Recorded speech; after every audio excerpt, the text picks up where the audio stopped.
It was here at St Mary's Hospital, now part of the Imperial College NHS Trust, that Sir Alexander Fleming discovered penicillin in 1928. And that discovery came about almost by chance, because Sir Alexander was trying to grow bacteria in what's called a Petri dish.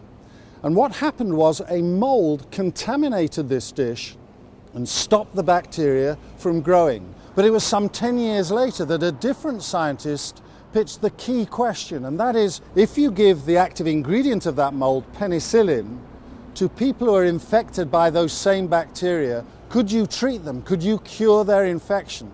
So they did a clinical trial and it worked. And as everybody knows, penicillin has gone on to be used all over the world to save millions of lives by treating their infections.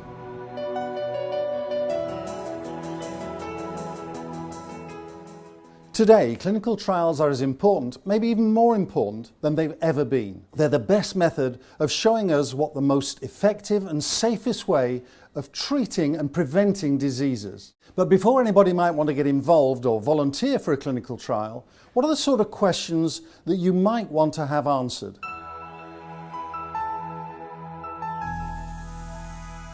I think some people think they'll be asked to be some sort of guinea pig, for example, trying out a brand new medicine, and that it might be dangerous. Most people don't realise there are actually many different types of clinical trials, and actually there are very few studies that look at something that is completely new.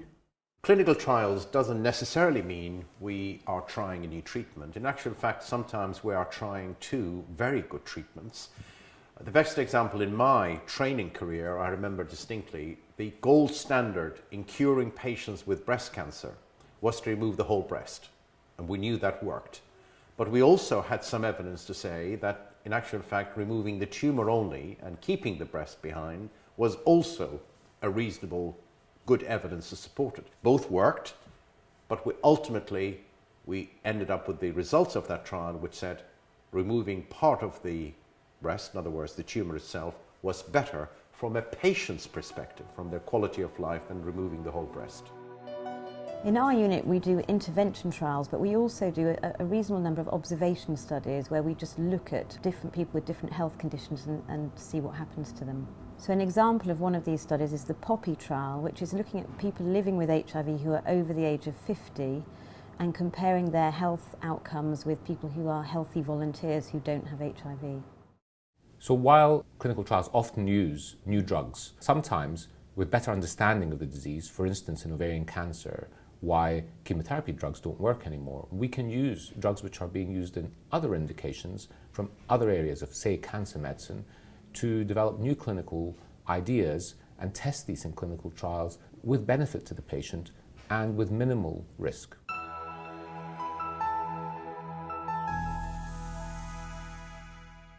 When we invite someone to take part in a clinical trial, we invite them for an initial visit where we explain the study in detail to them and explain what the study would involve for them. They're then asked to come back for regular study visits where we monitor their progress. The things that we would measure or discuss in a clinical trial really vary from study to study. For example, in a blood pressure study, we would measure someone's blood pressure, their weight, their heart rate, but also looking at how they're getting on with their medicines. I had angioplasty, and after that I was invited to take part in a trial, and I didn't have any hesitation about it because I know how important these trials can be. And as soon as I did take part, I realised that I was going to be looked after very carefully all the time that I was doing it. And it's a service to the community at large and to medical science. So I felt an obligation to do it, and I'm very glad that I did. I had a lung problem. I went to my GP. He sent me to the Royal Brompton Hospital. And they said the best thing you can do for yourself is to take exercise. And we have pulmonary rehab sessions here. And from that, I became involved with the research because they were interested in coming along to the pulmonary rehab units and asking people if they wanted to get involved. Most of the patients who we see in our clinical trials are people coming to the hospital or healthcare services with a particular condition. And we tend to see them a little bit more frequently than they normally would do in their outpatient clinic, and we do a few extra healthcare monitoring tests.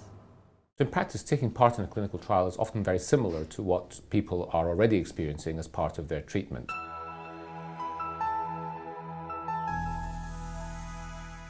I would urge anybody who's thinking about being involved in a trial to seize the opportunity, because they will find it useful for themselves, because they will be very carefully monitored, and they will know for sure that they're doing a really useful service to society. I can't recommend it too highly.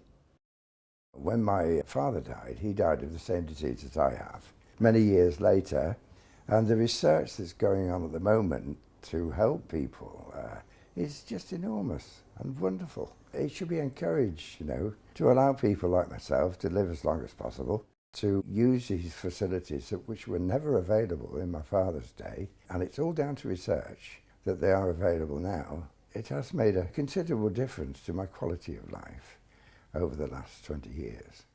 We do everything we can to make it as easy as possible for people. For example, arranging study visits on a day that suits them, and also reimbursing any travel expenses. With cancer, since that disease constantly changes, how a patient's disease is at the time is very different from how it is at the beginning.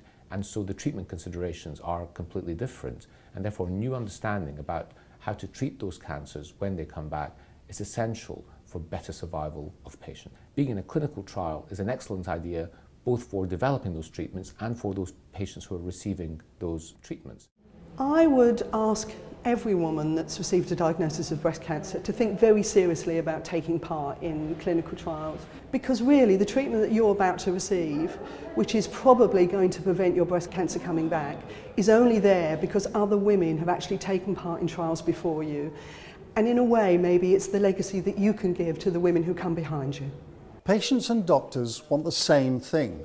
We all want to know what is the best way to stop people becoming sick, and then once they are sick, we want to know the very best treatment to cure them. That involves clinical trials, and clinical trials are a partnership, not just between doctors, nurses and researchers, but we also need you, patients, to get involved. Without your involvement, we can make no progress.